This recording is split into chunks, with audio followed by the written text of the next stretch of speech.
Bandeko na ngai napesi bino mbote na kombo na Yesu Masiya mwana Nzambe na bomoi.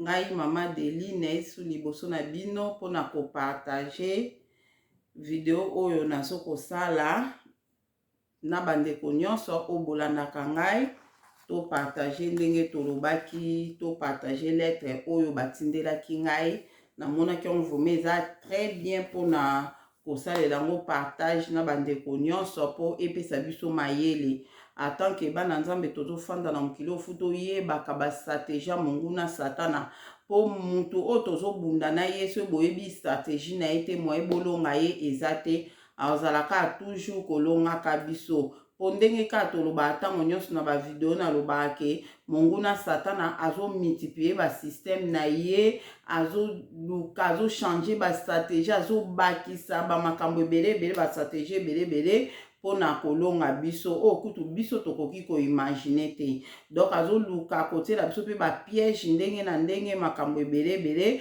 yango wana biso le tozokomprendre yango tokoyeba lolenge nini tokoki kobondela epuis esika nini tokozala ekenge po toyeba te kokweya na mitambu na bango oyo baotiela biso nde tobondela po ete topartage lettre wana oyo nalobaki na bandeko ke topartage lettre.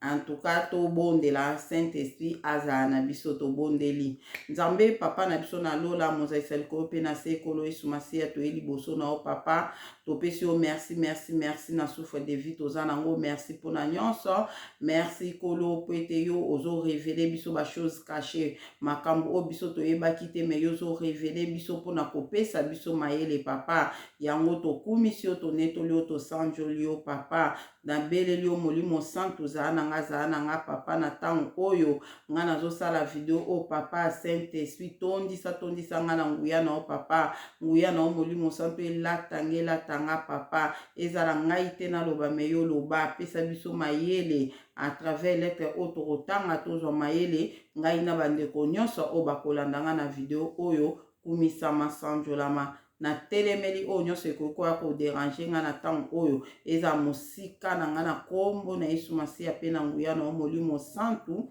nde na bondeli bongo na kombo ya tata mpe ya mwana mpe ya molimo santu amen. Bandeko na ngai napesi bino nyonso mbote lisusu ba oyo nyonso bozotala ba video bozozwa temps na bino ya kofanda mpona kotala ba video oyo nazosala en tout cas merci na nyonso na ba commentaire nyonso bozotia en tout cas Nzambe amona moko na moko amona moko na moko. Nalobaki tokotanga lettre oyo monguna satana akomaki mpona bato na ye tokotanga yango biso nyonso po biso bana mayele tokozwa mayele.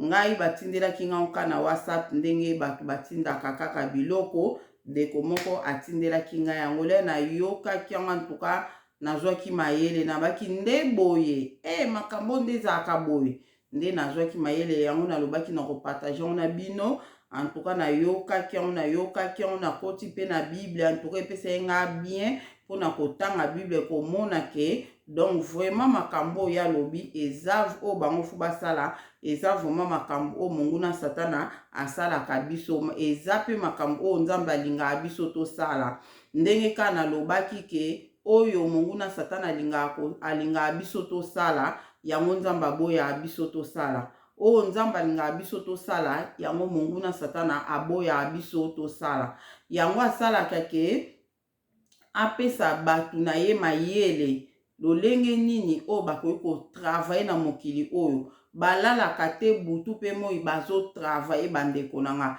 biso tolala pongi toyebela omo te bango bazoluka eloko nini tokosala mpo tozwa bango eloko nini tokosala mpo tokwesa bango do baza kaka ndenge wana.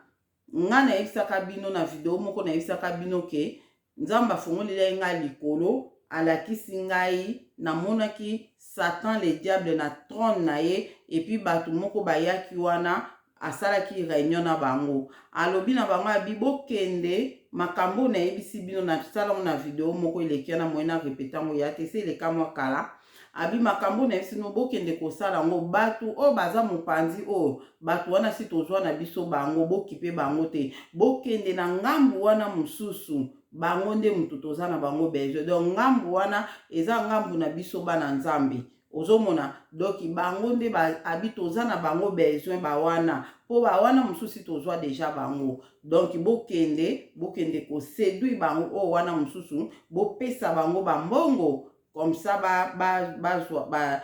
defa biso bambongo comme ça moko bakufa biso to déclarer ke aza na nyongo na ngai donc ozomona yango tolobaki ke to éviter banyongo biso bana nzambe so oza na banyongo mosala effort ofuta ko éviter banyongo ya babanki banyongo ebele tolobelaka yango na video wana po eza moko ya bastratégie o monguna satana asalaki nzambe na bolingo na ye alakisaki ngai yango mpe na partageaki wana bandeko nyonso donc makambo na bango basalaka lettre oyo tozotanga lelo eza lettre basalaka na 91 do na 91 basalaka yango na 91 ezalaki mpo batravaille nango mpo na 10 ans donc tina 99 donc ngesa bango 10 ans batravaille na lettre oyo mais lettre tozotanga yango tozomona ke donc eza kaka yango batravaille nango ti lelo mpe bazokontinue kobakisa ti oyo ezali na 91 boti toya lelo seke basalisali bareunion mpo asalaka bareunion ebele ye na bato na ye mpona koyeba lolenge nini bakodetruire biso bana nzambe ozomona me nzambe mpe na bolingo na ye oyo alobi na biso ke abanda kolakisa biso bachose caché donc makambo oyo bazosala na ndenga kuku bato mabe bakosala na ndenga kuku mpona kodetruire biso nzambe aza wana mpona kolakisa biso yango donc période moko mpe natielaka bino mpe lisusu audio ya ndeko na biso moko boye nayebi te so ezali se patience ser moko apesanga audio moko alobi ke nzambe afungolaki matoyi ayoki réunion nzambe atalisaki réunion ya monguna satana na bato na ye bande kosala alobi bokende kotia confusion kati na bango bana nzambe boke kotia bango confusion kati na bango bazala divise bazala doki toyokaka ngo awa na Deline télévision doki nzambe arevelaka na ye biso alobelaka na ye biso makambo o monguna satana akangaka na bato na ye mpona kosala ayebisaka biso ngo mpo biso tozala mayele donc sikoyo tokende mpo tozwa temps mingi te tokende totanga yango oyo monguna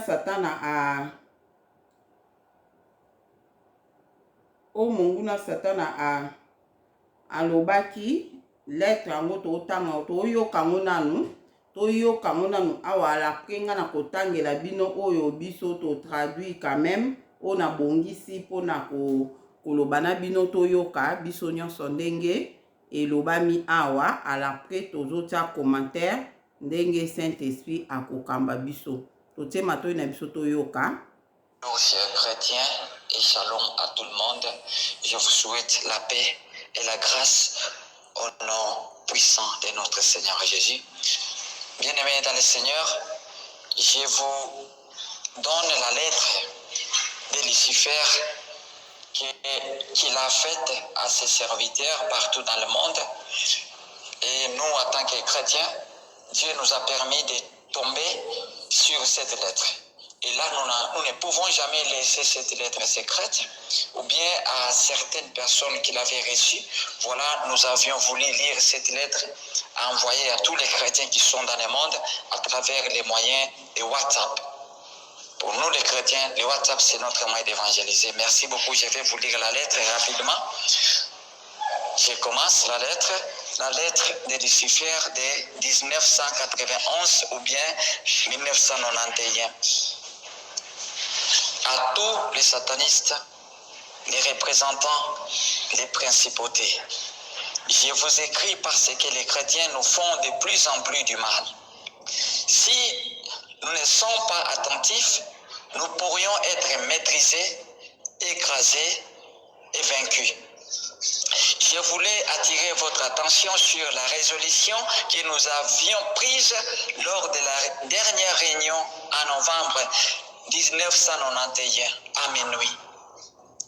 Nous avons réussi à garder secret les contenus de cette réunion face aux chrétiens. En conséquence, nous avons réussi à les étouffer et les envoûter. C'est pourquoi j'ai saisi cette occasion pour vous féliciter tous. Mais les choses ont changé. Nous devons améliorer et moderniser nos tactiques et notre contrôle stratégique de l'univers. Parce que les chrétiens sont en train de nous faire pression par leurs prières ferventes et leur foi forte. La solution est d'utiliser les principes bibliques à l'envers. Nous allons tourner la Bible à l'envers. Nous devons continuer à appliquer la technique convenue pour cette décennie. Ne leur permettez pas de lire la Bible. Donnez-leur l'intérêt de lire les ouvrages et des livres qui n'ont rien à voir avec leur vie spirituelle, comme des histoires amusantes, des magazines, des romans. Par conséquent, quand la tentation viendra, ils n'auront aucun soutien. Ils vont tous tomber. Ne leur laissez pas le temps de prier. Poussez-les à se sentir paresseux face à la prière. Autrement, l'Esprit de Dieu leur révélera nos plans et ils prendront des contre-mesures et vont nous écraser. Vous ne devriez jamais leur permettre de jeûner car ils vont devenir forts spirituellement et ils vont nous conquérir. Il ne faut pas les laisser donner l'offrande et la dîme afin qu'ils soient dans la pauvreté car Dieu aime ceux qui donnent avec joie. Ne leur permettez pas de s'aimer les uns avec un amour sincère. Que leur amour ne soit que par des paroles, non pas avec des actes. Vous devez les pousser à se critiquer, à se calomnier les uns les autres.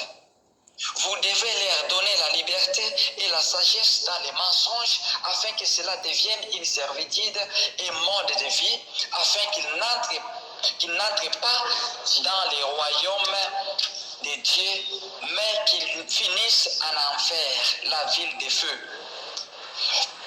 Vous pouvez les laisser prêcher sur le retour de Jésus et l'enlèvement, mais vous devez leur penser que cela se produira dans 10 ou 20 ans, parce que la réalité est qu'il peut revenir maintenant. Vous ne devez pas leur permettre d'évangéliser ou de témoigner. Faites en sorte qu'ils se sentent, qu'ils se retrouvent devant la télévision pendant les heures et des heures, afin de les empêcher de lire la Bible et de prier. Assurez-vous qu'ils sont dans les conflits et la division. Mettez l'incompréhension au milieu d'eux afin qu'ils ne soient pas unis. Je voudrais vous écrire sur plus de techniques, mais pour le moment, vous devez appliquer cette recommandation selon ma directive. Si vous avez un problème, vous pouvez m'appeler à ce numéro, le numéro est caché, qui est une ligne directe et vous allez me joindre. Vous devez garder cette lettre secrète. Il ne faut pas permettre aux chrétiens de mettre la main dessus, sinon nous serons dans la douleur et défaite. C'est notre plan pour cette décennie. Je vous souhaite beaucoup de chance, de bonne chance pour cette décennie 1991 à 1999. Prenez soin d'assister à notre réunion hebdomadaire dans notre direction générale dans les pandémoniums. Merci, c'est la fin de cette lettre bien-aimée. Partage cet audio Si on t'envoie cet audio, partage à d'autres chrétiens. Bien-aimé, partage cet audio, c'est vraiment important. Ne regardez pas le temps qu'on a fait cette lettre. Le Seigneur a permis que nous puissions mettre notre main sur la lettre là. La Bible nous dit, le Seigneur Jésus nous a dit, il n'y a rien de caché qui restera sans être découvert. Voilà pourquoi nous avions mis notre main sur la lettre là, circulaire que le diable a envoyée à tous ses serviteurs dans cette année-là. Ces mêmes stratégies, bien aimées, le diable continue à les utiliser dans notre génération, dans notre décennie. Partage ces groupes et tu seras en train de faire l'œuvre de Dieu. Que le Seigneur nous bénisse en son nom puissant Jésus-Christ. Amen. Wana tosili kotanga lettre yango ndenge eyelaki bongo na français ndenge batindelaki ngai yango nde ngai nabongisi yango pe kaka ndenge ye alobi wana tobongisi yango papa Didier azwi yango atraduit yango vraiment asali yango bien na lingala. En tout cas yango nalingaki to partage wana toyoki na source nango esika ewuti. Siko ngai nalingi natangela bino yango na ndenge oyo biso tobongiseli yango tozwi yango toye nango mwa ndambo awa mpona totia commentaire par rapport ya makambo oyo biso toyoki na lettre oyo. Nga vraiment personnellement mama Deline nayoki lettre oyo bandeko na nga natalaki nga na biso ki lettre oyo ezokoma na maboko na biso ba chrétien eza po tozwa mayele. Eza po tozwa mayele yo ozwi lettre oyo yo oyo yoki yango examiner yango moko likambo moko na moko linga osala le contraire ya oyo bango balingi biso tosala. Bango bakotaki ba réunion basali ndenge toyoki wana batiaki makangaki makambo na bango basala mpona kodétruire biso. Badétruisaka biso bakoanvoute biso bakotindela biso makambo oyo ezosala ke mpo makambo na bango wana ekokisama. Donc ngai awa nakotanga lettre yango mpo todéveloppe yango ndenge Saint-Esprit akomemela biso. Donc ndeko oyo azwaki lettre wana alobi boye apesi biso mbote biso ba chrétien nyonso kati na kolo apesi biso mbote ayebisi biso ke nazotangela bino lettre o Lucifer atindelaki bato na ye na mokili mobimba. Atindaki yango mokili mobimba ezaka na Paris te na Congo te atindaki lettre wana mokili mobimba batravaille lolenge wana. Pe biso bana nzambe ezali ke lettre yango ekoma pe nzambe asali ete lettre yango ekoma na maboko na biso pe yango biso lokola toza bana nzambe tokoki kotika yango te ezala kaka secret. Po ye ayebisaki bato na ye lettre oyo eza secret ba chrétien bamona yango te. Biso bana nzambe tomona lettre wana te ezala secret po soki tomoni yango ekosala ke baplan na bango emoi simba eza te po biso tokoyeba kozwa bamesure mpona kosala po toyeba ke soki eloko moko oyo namoni ke na okokosala ngo te na okomprendre eza manevre ya Mungu na Satana po ayebisaki bato na ye banvute biso basala biso modele oyo. Donc yango wana fu babomba lettre na bango secret. Yango lere ekomi na maboko ya bana nzambe balobi ke bakobomba yango te bakopartage yango mutu nyonso ayoka na ndenge mpe ekomi mpe mpa na ngai mama Deline nga mpe na bino nakobomba te nakopartage yango na bino bandeko nyonso oyo bolandaka nga. Namoni so na bina partage kaka bongo ta mosusu boyoka boyoki kaka bonéglige me nga nalingi te tonéglige lettre oyo totia yango na misala bandeko na nga nazoyebisa bino soki makambo oyo biso totanga na lettre oyo soki totia yango na misala tomona loboko ya Nzambe tokomona lolenge doki nayebi kutu nde na oloba te me tokende na makambo yango alobi boye yango tozobimisa yango batu nyonso bayeba yango na nzela ya WhatsApp. Lettre ya Lucifer bandi, lettre ya Lucifer ya 1991 lokola 1991 epai ya basataniste nyonso barepresentant mpe baprincipote. Donc atindeli yango batu na ye nde tolobaka monguna satana baza bien organisé, bayebi nde basalaka.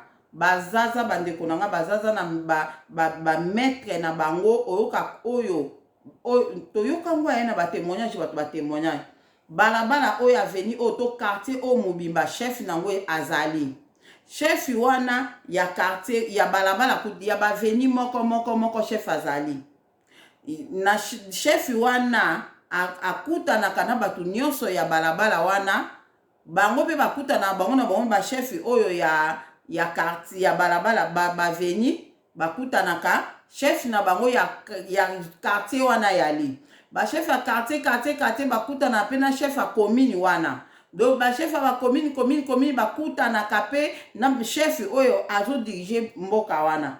Donc ba wana nyonso ti bazali ba représentant na bango baza ebele na mokili o. Donc lettre oyo atinda ki on pa ba représentant na ye wana ba représentant na ye bazu yango bazwa yango bapesa yango bandoki batu oyo biso tokutana na bango po bayeba koanvute biso kosala biso makambo oyo bango bakanaki kosala biso na lettre wana.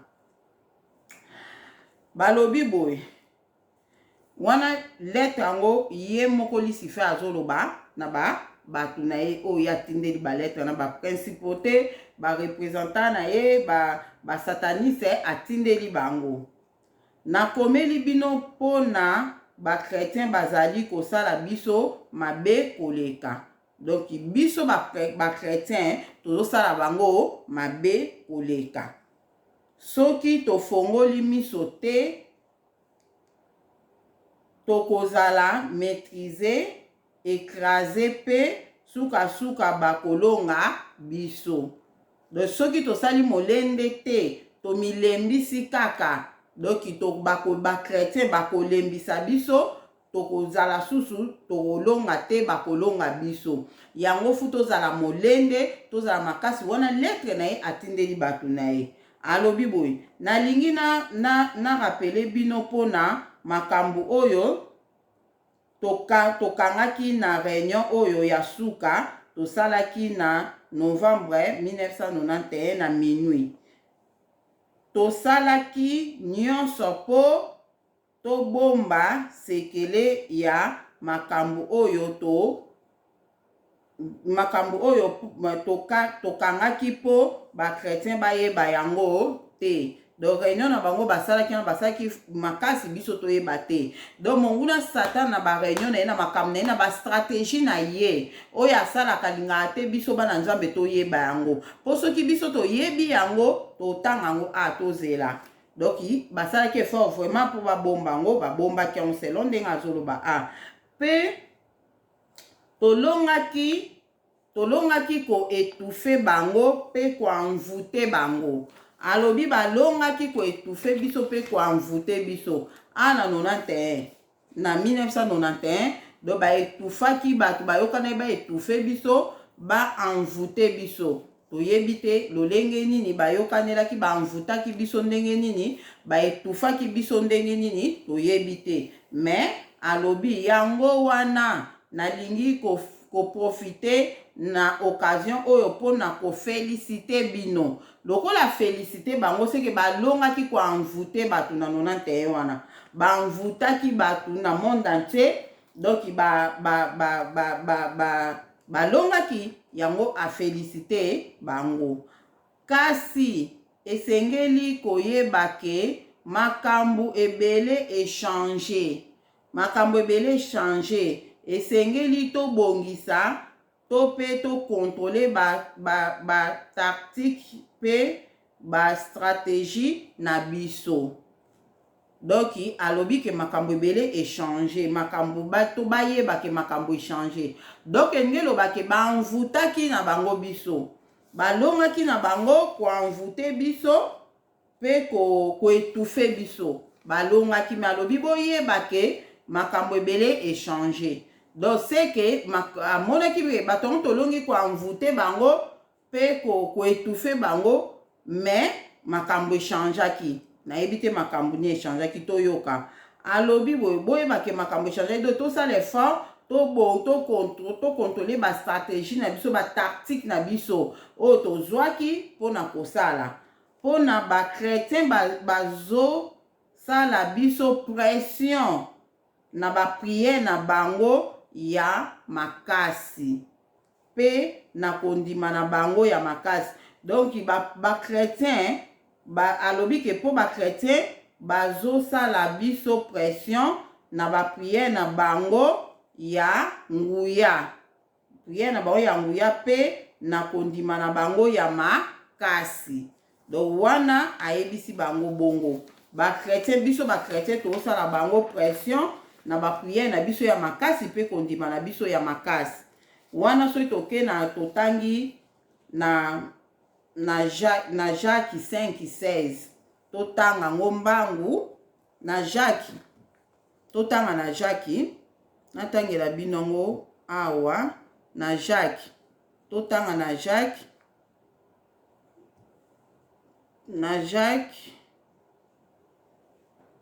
bon nakende na nanu na otanga ba verset biblique sima na moni tokende na tolobela comme ça na otanga sima ok na otanga sima na yebi pourquoi na lobi boye totanga ngo sima donc ba prier na biso ya makasi yango ezosala ke ezosala bango pression yango ndeko nanga prière ya makasi bango balobi na français babi prière fervente ya ba chrétien ezosala bango pression donc so totangi na Jacques wana ngelo ba prière ya mutu oyo ya bosembo eza na efficacité donc to développer yango sima donc yango na yo mwana nzambe fo linga ke prière na yo ezala makasi oza na prière makasi pe na foi ya makasi po ya lobi pe na kondima na bango ya makasi oza na kondima o ya makasi prière o ya nguya o ezake nzamba azoyoka yo po ezalaka ba prière na biso eza pression o etiaka mongu na satana le yo ozo prier ozotia ye pression makasi ndenge amvutaki yo moye alonga koamvute yo kaka eza te po yo ozo priaka makasi yango ndeko nanga mwasi ndeko nanga mobali ozolanda nga soko neglijaka prière kobanda le tozoloba makambo o koneglige sous prière te koneglige sous prière te linga osala pe prière o ya makasi prière na yo ezala na nguya toko développer yango koma mutu prière na ye kozala na nguya lolenge ni nzambe akosala mutu akoki kosala nini po prière na ye nzambe ayoka kango po ba prière ebele ya bato ebele bakanisa bazobondela nzambe azoyoka bango nzoka nzambe ayokaka na ye yo te toko développer yango sima ok tokei tokontinue alobi lisusu boye mpona bakretien bazosala biso pression osi toleki mpona bapriere na bango ya nguya mpe na kondima na bango ya makasi akolobi boye nini tokoki kozwa lokola solution mpona kobundisa bango donc lere biso tozobondela bapriere oyo makasi wana ezosala bango pression siko yango alobi ke nini oyo tokoki kosala mpona kobundisa bango donc naye kocomprendre ke na 1991 prière ekomaki makasi na bakretien réveil eyaki makasi na bakretien tokomaki kobondela makasi bamvutima oyo bamvutaka bato elongwaka na ba 91 wana so totali na réalité mpe boye na ba 91 bagroupe de prière ekomaki ebele vent moko eyaki makasi na mokili na Congo na biso partout je crois que vano yaki makasi na ba 91 wana yango wana monguna satana amonaki ke ezalaki pression mpo na bango ezalaki pression yango alobi ke tosala nini tokoki kozwa lokola solution mpona kobundisa bango babundisa biso bato tozosala priere na biso ya makasi babundisa biso tokontinue solution ezali ke tokosalela makambo oyo bango basalaka. Solution ezali ke solution ezali ke tokobalola. Solution ezali ke tokobalola makambo oyo bango basalaka. Bakobalula makambo biso tosalaka. Donc yo mutu ozosala prière no ya makasi, yesko opona kobundisa yo olonga ye te, fo asalela makambo biyo ozosala, asala yango abalusa yango. Ndenge nini akobalusa yango alobi ndeti ba principe na bango biblique oyo basalelaka, me tokosalela yango ya kobaluka. Do ba principe biblique oyo biso tosalelaka, bango bakosalela yango ya kobaluka. Donc elingi loba nini? Lokola Bible lobi na biso ke tolinga Nzambe papa na biso na motema mobimba, yesu akosala makambo moko ke biso toyina Nzambe. Toyebi yango mutu nyonso azosala makambo oyo Nzambe aosepela te, azoyina Nzambe. Ozomona? Alobi makambo oyo biso Bible na biso tolinga na biso na biso. Donc bango awa nde bakobalusa Bible, kobalusa Bible ngelo bake esika Bible lobi non, bango baloba oui. Et puis bakosala yango ke biso pe to banda kosala oui, esika bango balobi non. Donc babalusa yango ba principe oyo eza na Bible. Toyebi ba principe oyo eza na Bible. Ezali Bible lobi eza na 10 commandements za principe ya Nzambe. Toye na Yesu Masiya lobi ke commandement eleki makasi, eleki motuya eza linga Nzambe na ona mutema mobimba pe linga moninga na ondengo milingaka. Bango siko babalusa yango. Ozomona esika Bible lobi ko finga te, bango siko batia mutu afinga. Esika Bible lobi to yina te, bango batia mutu ayina. Donc yango ndenge lobake ko balusa Bible. Yango na Bible tokosalela yango ya kobaluka.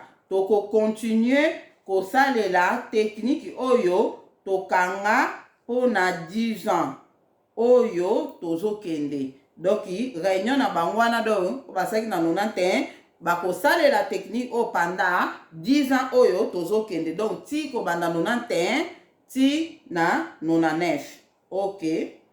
Balobi boy. Bo permettre bango bo permettre bango bazwa tante ya kotanga Bible.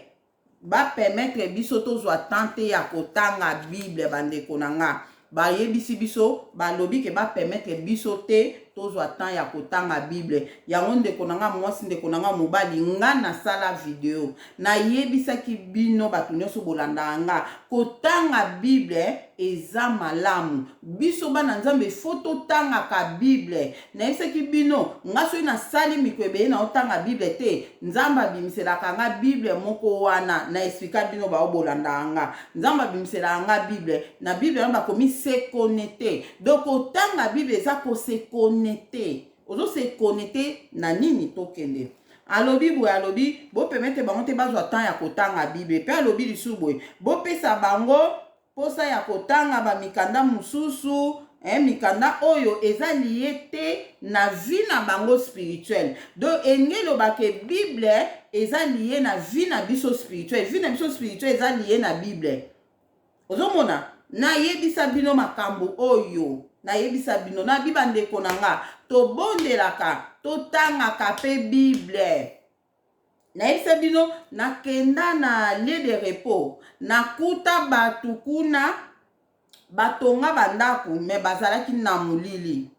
Mulili pona ni bande kobondela malonga te et puis bazalaki kotanga Bible te. Kotanga Bible eza kopelisa mwinda na ndaku na yo. Ozomona? Do yango na biso bana Nzambe ofandi na ofoko ozwa katan ya kotanga Bible. Balobi ke bo pesa bango tante ke batanga ka Bible. Ndeko nanga mwasi ndeko nanga mbali lokwa yo ozolanda nga lelo totangi nga na lettre oyo.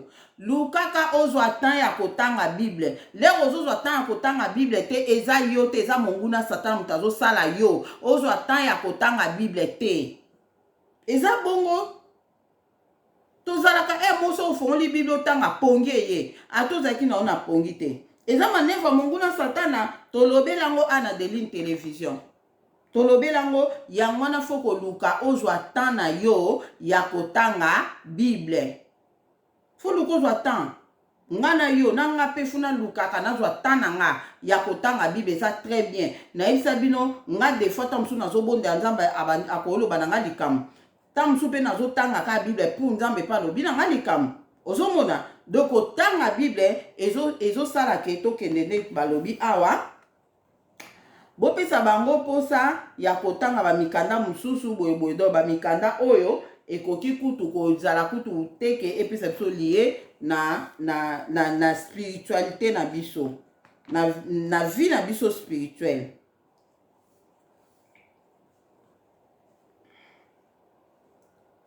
Balobi boye bosala bopesa bango batanga ndeti balivre mosusu oyo eza kaka esala bango banini moko ya koseka bamagazine batangaka mingi biloko wana ke batangaka bible bopesa bango temps ya kotanga bible te.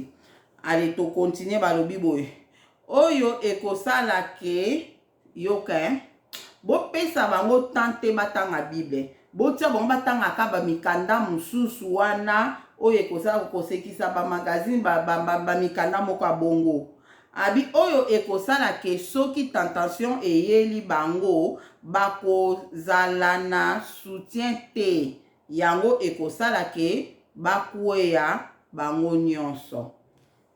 Donc mutu oyo ozotanga bible nasi bocomprendre makambo oyo mutu oyo ozotanga bible ndeko nanga mwasi ndeko mbali le tentation koyela yo okolonga mpo otangaka bible. Satan ye moko alobi yango awa Satan lobi alobi bo permettre bango te batangaka bible po soki tentation eyeli bango bakozala na soutien te. Donc eloko ekosoutenir bango eza te. Donc tocomprendre ngai na yo ke devant tentation bible esoutenaka biso. So tozwi exemple ata ya Yesu Masiya na nino so totangi yango eza na Matthieu 4 1 à 11.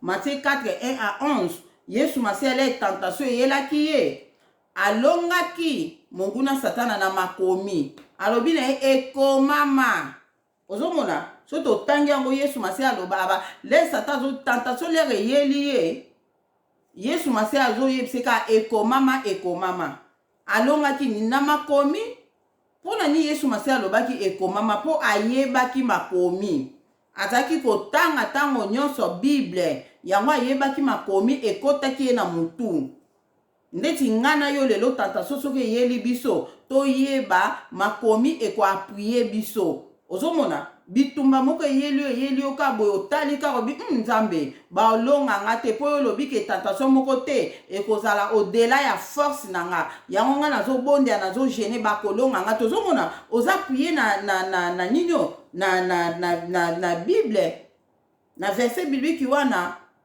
ozomona le tentation moko ezoyela yo likambo moko maladi moko ekoyela obi o nzambe bible elobi na nga na bapota na onga naza guéri ozolonga bandeko na nga ozolonga yango na sikoyo bango babike le tentation batanga bible te mpo le tentation ekoyela bango bazala na soutien moko te eloko te esoutenir bango yango ekosala ke bakweya ocomprendre.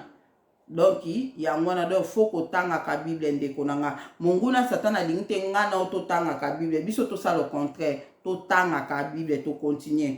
Alobi boye bopesa bango tante basambelaka soki te esprit ya nzambe molimo santo akotalisa bango makanisi na biso ya mabe mpo na bango alobi bapesa biso tante tosambelaka o bandeko na ngai yo onegligeaka prière otamboli journée mobimbo ye na ope fatigue olali non sambelaka olalaki butu mobimba butu mbatongo pe lamuki presse papa poke sukolo bimi non sambelaka bandeko nanga kosambela alobi yango a Satan alobi na lettre na alobi bopesa bango tante basambelaka sino te esprit ya Saint Esprit ako molimo santu akotalisa bango makanisi na biso oyo ya mabe. Bozoyoka? Soki ozosambela na bosolo, ozokipika kosambela, ozogarde ka persévérance na kosambela, osambela sambela, ozosambela sambela, ti nzambe abanda kofongolo makambu, obanda koyeba ba makambu o monguna satana bato ne bazoplanifie kosala na vi na yo, okoyeba yango à travers prière bandeko na nga. Okoyeba yango à travers prière nde okocomprendre makambu oyo baprojet monguna oyo aza nango mpo na yo koyeba yango. Lelo oyo tozo comprendre makambu o monguna satan azolinga sala à cause ya prière. À cause ya prière nde molimo santu azo révéler biso ba chose cachée. Na yebisaki bino nazaki na hôpital. Na hôpital wana lokola na bondela kanazaki ko bondela nde Saint-Esprit alakisaki nga a révéler nga misala na bango mabe ba plan na bango bazo sala. Bakozo tiaka batu batonga po batu bakoma ba homosexuel. Ozomona? Do nyonso wana pona kosambela. Soko ozosambela te po te Saint-Esprit a révélé makambo eza pasi bandeko na nga mutako te. Mutako sote vi ya bana nzambe fo kosambelaka. Na yebisaki bino na mukolo soko sambeli muke sambela ta 3 fois. So sambeli muke sambela 3 fois bandeko na nga. Na yebisa bino ba heure à prière. Na yebisa bino ba heure à prière. So sambeli muke sambela ta 3 fois na tongo na 12 heures na pokwa. Ça effort atozo kende musala. Ça l'effort ko sambele zo kipeka te yaka na ndako. So écoute yo na ndako ça va. So écoute yo pe na musala zwata na yo ya ko sambela ata mukie. Foto sambelaka. Ko sambela mute ko sala ke Saint-Esprit a révélé makambo a totangi yango na lettre monguna satana. Natangeli binongo na yokisi bino na français ndenge yeli popolo bateke mama Delini a fabriqué makambo oyo. Ngana okoka pe ko fabriquer makambo oyo te na okoka ngote ata muke. OK. Eza monguna satana mutayebisa ki batu na ye. Soki biso to sambela molimo santu ako révéler biso makanisi na bango ya mabe pona biso. Do soki ndenge tozo sambela, soki ozo sambela, monguna satana alinga sa le loko mo mabe na batu ne ba imba se loko mo mabe pa na yo. Saint-Esprit ako révéler po sambelaka. Ndenge moko so ngesa meloko mo mabe na libota no na famille no Saint-Esprit ako révéler yo. Ata na pays na yo, ata na monde entier, tozo mona ngo Saint-Esprit azo révéler biso ba chose cachée. Azo révéler biso makambo eko ya lobi po tozala mayele. Ozo mona donc ito bonde la kabande ko na bonde bino na bolingo nzambe. Alobi boye eko sala ke bazwa ba mesure oyo ekoki ko sala ke ba plan na biso esimbate. Donc soki bo empêchaka bango ko sambela po soki bo empêcher bango ko sambela te molimo ya nzambe akobanda ko révéler bango makambo o biso tozo sala na kuku ba plan na biso do makambo biso to ko sala pona bango o to yokani to sala bango abanda ko révéler bango pe ba kozwa ba mesure po ba plan na biso esimbate. Donc yo oza révéler na likambo moko o monguna satana nga sala le ozo bondela ozwi ba mesure ya ko bondela ko sala jeune ko sala eloko moko boye nde ekokwesa bango. Ozomona ndeti ndenge tozo yoka nzamba alobi ke monguna satana aza na posa makila bato etangebele na Congo. Biso tozo bondela tozo ko empêcher mission na ye esalama te pona mboka Congo. Na vi na biso moko nzamba ko Saint-Esprit ko taliso le ozo bondela akotaliso ko za na esprit de mort bazo tia bateke yo okufa o sala ni ozo ba mezi nga mama Delini Saint-Esprit soka yebisinga ke nazo kufa. Na moya lelo Saint-Esprit so a révélé nga ke nazo kufa nozo ba mezi ni na kozwa. Mezi na kozwa na kobondela pona sujet wana. Na oye parce que le na obondela na bimse esprit de mort. Et puis le nazo mona kake na bimse nazo bimse esprit de mort. Na kozwa sous mesure nini na kota jeûne et prière. Na lukata journée moko na sambela pona longo l'esprit de mort oyo. Pona za révélé yango ko tinda ke bolimbisi vraiment bolimbisi na mena tama bolimbisi.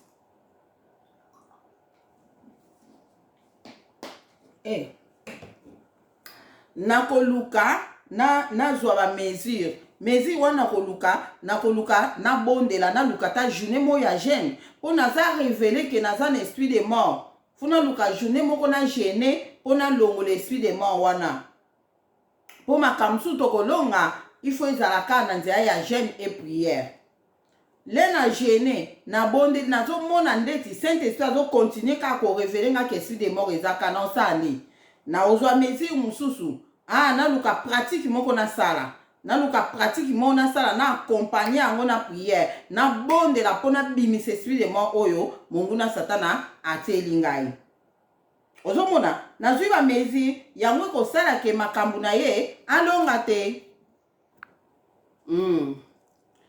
yango wana doki bango biso fo tobondelaka mpo tozala rempli na Saint-Esprit po Saint-Esprit arevelaka biso makambo do yango wana ndeko nanga nde tolobi ke tosambelaka vraiment akontinue alobi na bango boye bokoki kopesa bango tante po bajenaka boyoki bokoki kopesa bango tante po bajenaka po sino te bakokoma makasi na niveau spirituel do balobi ke bapesa biso tante to jenaka po tokokoma makasi na niveau spirituel bandeko nanga nasala video moko nayebisa bino ke tozalaka na baniveau spirituel baniveau na biso spirituel emataka nasala yo olanda te landa titre nango ezali ke ndeko linga ozala na niveau spirituel ya likolo ndire titre moko eza bongo donc niveau spirituel na biso emataka nayebisa bino donc monguna satana ayebisi bato na ye ke bopermettre bango bopesa bango temps ya kogene te bagenaka te sino te bakokoma na niveau spirituel bakokoma makasi na niveau spirituel yango wana ndeko nanga linga ozala na niveau spirituel ya makasi eza très important mpona biso bana nzambe eza na bato mosusu ozomona ye boye asambelaka makasi ozomona ye boye mbinga kosto boyeboye mais soki balakisi yo ye na spiritualité akoboma ta fourmi ya moke te alembalemba spiritualité moko ya kolemba ya se donc fo kolinga ozala na niveau spirituel ya makasi eza très important pour na makambo ebele na vie na yo le niveau spirituel no emativi niveau spirituel no emati makasi eza makasi okomona makambo ebele ekosalamela o spirituel obanda komona makambo oyo za to continue alobi boye suka bakoluka bakonkeri biso donc soki batiki biso to jenaka tokoma niveau spirituel be yango nayebisaki bino mutu mwana nzambe ko oyo olandaka nga soki yokanisa koza mwana nzambe oyebi koza mwana nzambe soki ojenaka te antuka yebake niveau spirituel eza na se soki ojenaka te ko tika na okutu kobondelaka mpona bato ozosala intercession ojenaka te ezalaka te yo intercession mobimbo ojenaka te donc c'est que ozala na niveau ase yo ndo kanisa kobondelaka mpona bato wana bazobika na bango kata mosusu na ngoluka ya nzambe oto ye moko na priere no yo kanisi yo nde moto obondelaka mpona ye mpo abika nzoka rien vie ya mwana nzambe nyonso ekozala te sans gêne ozala na niveau spirituel nini sans gêne et prière esimba te nayebisaki bino mwana nzambe nyonso normalement fois jenaka 2 fois na semaine mwana nzambe nyonso ozolandanga fo jenaka 2 fois na semaine soki nanu okokana 2 fois te na semaine ata ne fiske mbala moko luka journée na moko okangi yango journée wana ojenaka ata te ko journée mboliaka te me banda minute 18h oliaka te obondelaka nzambe na yo ozala na problème te il faut ojenaka na journée wana soki oza na problème moko ezotungisa yo to oza na sujet moko ya prière na journée na yo ya jeune obondeli na sujet wana Soko oza tout va bien, oza ne loko ko bonde nango te, ata Congo tout va bien, loko yo zo mona te, oza no na bisengo. Gêné kaka po opambola nzambe o se protéger. Ozo mona bana nzambe photo génaka. Obandi ata na journée na moko okanyango zo gêné na journée moko, tisuka nango Saint-Esprit moko ko sala ke okoma na 2 jours. Obandi ko gêner 2 jours, eza très important. 2 jours na gêne na semaine. Et puis au cours de ça 3 mois te sans que au sala ba gêne moko spécial. Gêne spécial ngelo ba ke sala 8 mois 3 jours no ya gêne ou bien 2 jours no ya gêne. Donc wana faut ko sala kango. Mutukutu mususu oza makasi chaque mois ozwaka 3 jours na ya gêne ou bien chaque 3 mois ozwaka 3 jours no ya gêne. Chaque 3 mois ozwaka 1 semaine no ya gêne. Et ça très bien, faut qu'on s'organise dans ma campagne et prière. Et ça bien bolong qui s'en a beaucoup, pesanga raison. So bandi ko gêner modèle. On a déjà nazara déjà na ba témoignage belé. Nazara na ba témoignage belé ba baba mama de ligne. Na koma ko gêner ba do lobela biso makamba ba gêne. Na koma ko gêner na mona makambo échanger na vie nanga. Gêne ko changer makam na vie na bande kunanga. Gêne et prière. Et ça très important. Ya on a zo epse no. Satan le diable a ebisi batuna ye basala ka ke biso to jenaka te yango monaka lero lingo jene na yo kaka esika okofana no banda tongo ti 15 heures olete so oza na gêne te ça va mais soko oza na gêne 12 heures apambe estomac komi pasi tika ngo kokufa na estomac ngo te 12 heures kapa mutu ekomobeta tika ngo kokufa na mutu pasi wana te. Continuez gêne non de kokanga gêne bolongi sanga bande konanga vie abana nzambe za vie ko gêner vie aba gêne so ozana ba gêne te en tout cas non mission no yaki na mukido ko sala ngote pozo gêner te ozo mona donc wana tolobeli kamba ba gêne ya gêne faut ko gêner kamakasi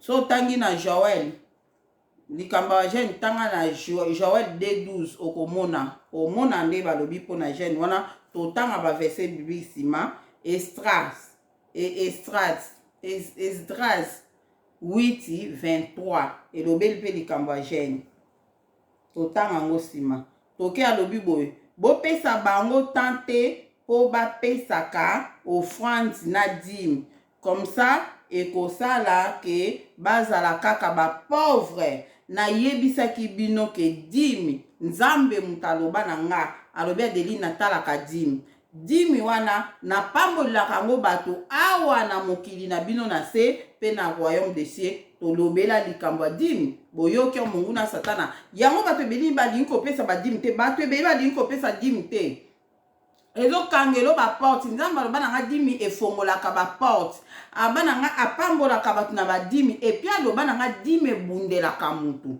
nako expliquer bino koma dîme ko bundela yo aloba na nga dîme ebundelaka mutu ozoyoka bandeko na nga donc yo ozolanda nga nayebi ke bato ebele bopesa na bino dîme te bato ebele mpenza ko dîme ko mais nako expliquer ngo na mojindo ndenge nzamba expliquaki nga bolimbisi bato ebele boloba mama deni olobaka kaka olobela yango te nako expliquer yango ndenge nzamba alobaki na nga nako expliquer yango clair ndenge nzamba alobaki na nga mpona badîme bofrande mambo bofele banini donc yo oyo opesa dîme te pesa dîme no mpo monguna satana alingi to yo opesa dîme so ozopesa dîme oyo nzambe alobaki na nga ebundelaka ekobundela yo vraiment ekobundela eloko na yo yo opesaka dîme na yo voiture na yo kaka boye esala accident epanzana te nzambe akoki koepanye na accident mpo soki ebebi yo osombaki yo na mbongo no lupango no makambo ekoki koya oguerre kuna na Congo yo otonga ndako na yo pardon soki bombe ekwei wana bandako bavoisin kokufa ya yo kokufa te mpo yo opesaka dîme na yo ozomona yo mutu opesa dîme na yo mpo mutu escroke yo eza pasi dîme ebundelaka nazoyebisa bino dîme ebundelaka ata ekobundela mpe yo moko liwo ezoya mpe dîme ebundeli yo na koexplike koma dîme ekobundela mutu na okoma na point wana dîme ndenge ebundelaka mutu antuka na kolobela ngo makasi likambo ya dîme oyo pesaka dîme na yo donc offrande dîme offrande balobi po esalaka batikala kaka pauvre bapesaka yango te tosalaka yango moni ozalaka motema kilo mpona kopesa dime pesaka dime na yo na loba point moko boye nazwa